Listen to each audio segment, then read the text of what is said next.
temos um prêmio Nobel da Física! Temos um prêmio Nobel da Física! E ele é na área de quântica. Nosso querido professor, totalmente imerso nisso. Vamos lá. Prêmio Nobel de Física 2025 para a área de tecnologias quânticas.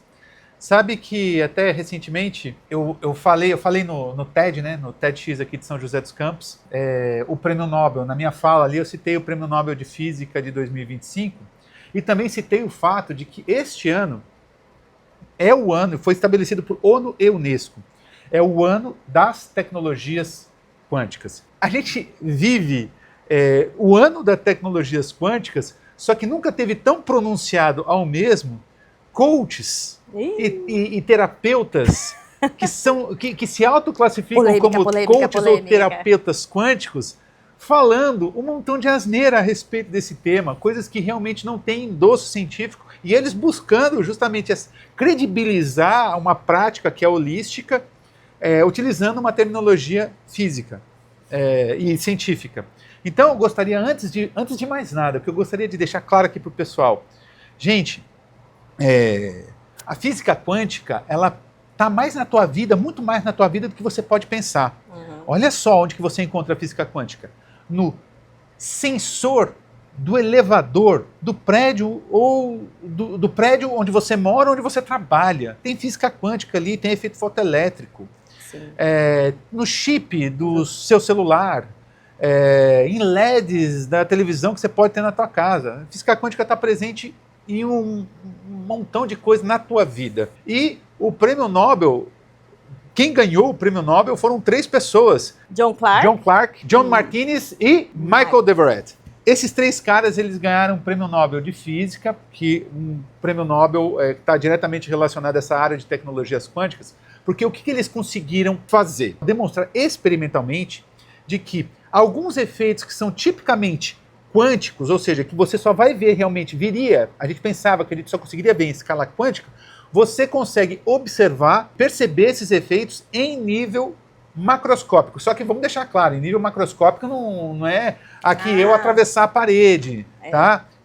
Em circuitos muito pequenos. E outra coisa, César, o evento, ele continua acontecendo em nível microscópico. O que a gente conseguiu é usar um experimento a nível macroscópico para medir um efeito que continua acontecendo a nível microscópico. Exatamente. Então não tem essa de que o evento não subiu para um nível macroscópico. Exatamente. Ele continua acontecendo no nível microscópico. Em nível quântico, porém, menos que microscópico. Bem menos que microscópico em nível quântico, porém em bloco, vamos dizer assim. Isso acontece com um tipo de material que a gente chama de supercondutores, que são materiais que vêm sendo muito utilizados aí para o desenvolvimento de computadores quânticos, tá? Então não é uma coisa que está propriamente ainda no nosso dia a dia. Mas vamos lá, quais são esses efeitos que a gente consegue fazer esse tipo de verificação? São 2. Um deles é uma coisa que nós chamamos de quantização. Eu já explico o que é quantização para vocês. E o outro deles é o tunelamento. Vamos primeiramente à quantização. O que é a quantização? Inclusive, isso justifica o nome do porquê que essa física é quântica. Então, você que é coach, agora você vai aprender o porquê que essa física ela é quântica. Então, presta atenção no que eu vou falar para você credibilizar um pouco mais a sua prática. Tá bom? Então, vamos lá. Comigo aqui. A gente diz que essa física é quântica porque a gente vai para dimensões tão mínimas que as grandezas envolvidas a essas dimensões tão mínimas, elas de fato são mínimas, não vão existir quantidades menores do que aquela. Então, por exemplo, vou citar aqui a matéria de energia. É uma energia, por exemplo, associada a um elétron, ela é tão mínima que não vai existir menos do que aquilo. Então vão existir quantidades de energia, a soma de energia, por exemplo, para a gente fazer uma descrição da dinâmica de um elétron, ela vai ser sempre dentro do contexto daqueles bloquinhos. É sempre o mesmo valor sendo somado. Quer que fique isso mais fácil? Vamos fazer isso ficar muito mais fácil. Imagina você subindo uma escada. A gente sabe que uma escada, o que ela nos traz? Normalmente os degraus têm o mesmo tamanho, certo? Então, eu estou num degrau E esse degrau me dá uma determinada altura com relação ao chão. O segundo degrau é o dobro da altura com relação ao chão. O terceiro degrau é o triplo da altura do primeiro degrau com relação ao chão. Eu consigo parar numa altura intermediária entre o segundo e o terceiro degrau? Hã? Não, né? Não consigo. Eu sei que eu não consigo. Eu sei que você disse que eu não consigo parar. Perfeito, você está certo. A gente não consegue parar entre um degrau e outro. Então a gente diz que, na verdade, a altura numa escada ela é discretizada. Então, por que no caso, na física quântica, porque na verdade a gente chama isso de quantizada, porque justamente a gente fala em pequenas quantidades de energia, que aí vem a palavra quantidade do grego é o quantum, e se estabeleceu então que, por exemplo, um fóton, que é aquele pacote de energia associado à luz, ele tem um quantum de energia. Então, espero que minimamente, acho que deu para entender, Cláudia? Deu. A gente vai ter que voltar nesse assunto de novo mesmo, porque o pessoal precisa entender tudo sobre isso, né? Sim. Mas continue falando pra gente. O tunelamento, eu acho que é um dos fenômenos mais interessantes para mim. E ele foi previsto há muito tempo, né? E só agora eles conseguiram observar isso num experimento macroscópico. Fala pra gente o que é o tunelamento. O que é o tunelamento? Dentro desses pacotes que ele está falando de energia, né? Que a gente está falando, material, ele pode estar ali dentro daquele nível de energia e ele pode estar aprisionado àquele nível de energia que ele está. Então ele não consegue sair daquele estado se ele não ganhar ou perder energia, e aí sim ele mudar para essa escada que a gente está falando aqui, né? Tem umas coisas. O pessoal gosta de fazer o seguinte: você vai ver os divulgadores falando de tunelamento. Falam bem pra caramba. O que eles fazem? Eles pegam uma bolinha.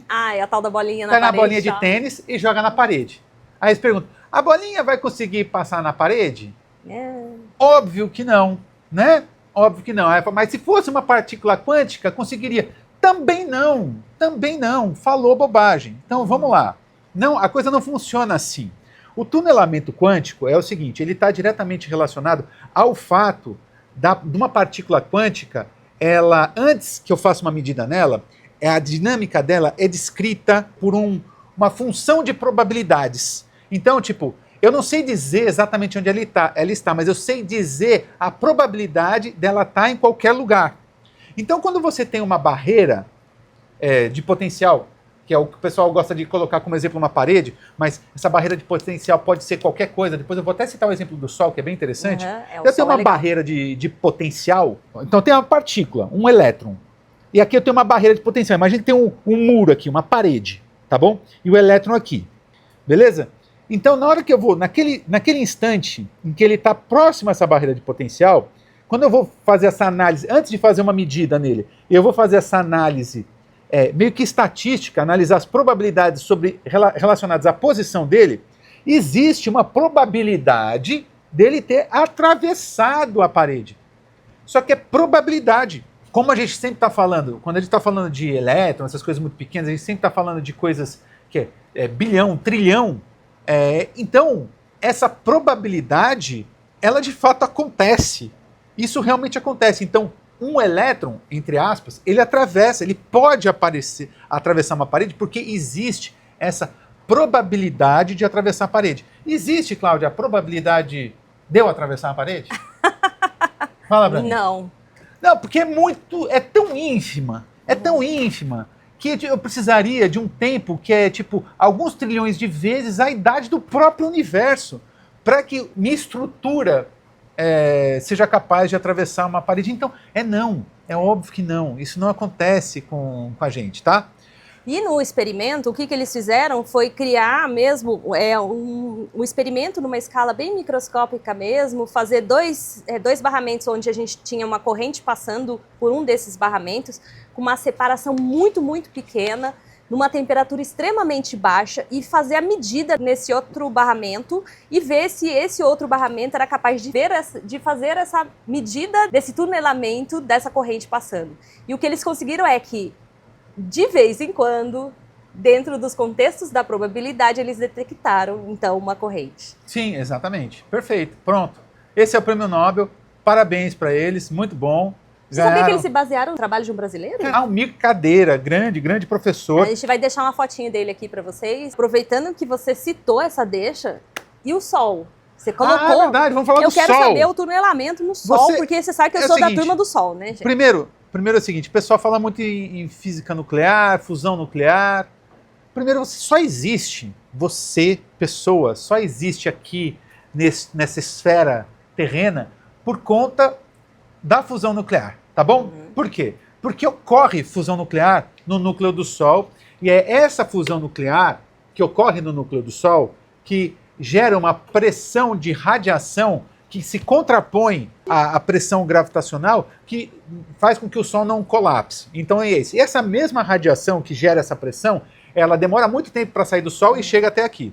Só que tá, beleza, então isso acontece por uma questão de fusão nuclear. A gente tem lá muito hidrogênio tem todos os vários processos físicos que acontecem ali, no fim das contas eles se transformam ali em hélio ao fim do processo, e eu vou gerando outros elementos químicos ali no centro, na região mais central, no núcleo do Sol. Mas aí você vai, mas o que isso tem a ver com o tunelamento quântico? A grande questão é a seguinte, vejam só, o Sol, o núcleo do Sol, ele está a uma determinada temperatura, que eu não vou me recordar agora, mas é de algumas dezenas de milhões de graus Celsius. Kelvin, tanto faz nesse caso. Nesse caso tanto faz. A questão é que, para essa fusão nuclear acontecer, a temperatura teria que ser muito maior do que a que ela é, de fato. Ou seja, o Sol não tem temperatura, no núcleo do Sol não há temperatura, não haveria temperatura suficiente para entregar aos átomos ali energia suficiente para que essa fusão, de fato, acontecesse. Mas como é que acontece? Tunelamento quântico. O negócio basicamente é o seguinte, a gente sabe, a gente tem o hidrogênio basicamente é um próton e um próton, beleza? E você sabe que se você estudou ensino médio ou até ensino fundamental, você sabe que partículas que têm carga positiva ou negativa, mesma carga positiva ou negativa, elas vão se repelir, certo? Elas vão se repelir, beleza? Então como é que eu vou aproximar dois prótons? Não tem, o Sol não me dá energia suficiente para que esses dois prótons que compõem o hélio se aproximem, porque eles têm carga positiva. Só que acontece, ali eu tenho uma grande quantidade de hélio. Então isso acontece por tunelamento. Essa barreira, que a gente chama de barreira de Coulomb, ela é superada pelo tunelamento. Do tunelamento quântico. Então, se existe vida na Terra, é por conta do tunelamento quântico. Aí fala, mas isso é só teoria, isso não acontece de verdade. Né? Ih, César. E tem uma coisa que se chama microscópio de tunelamento quântico.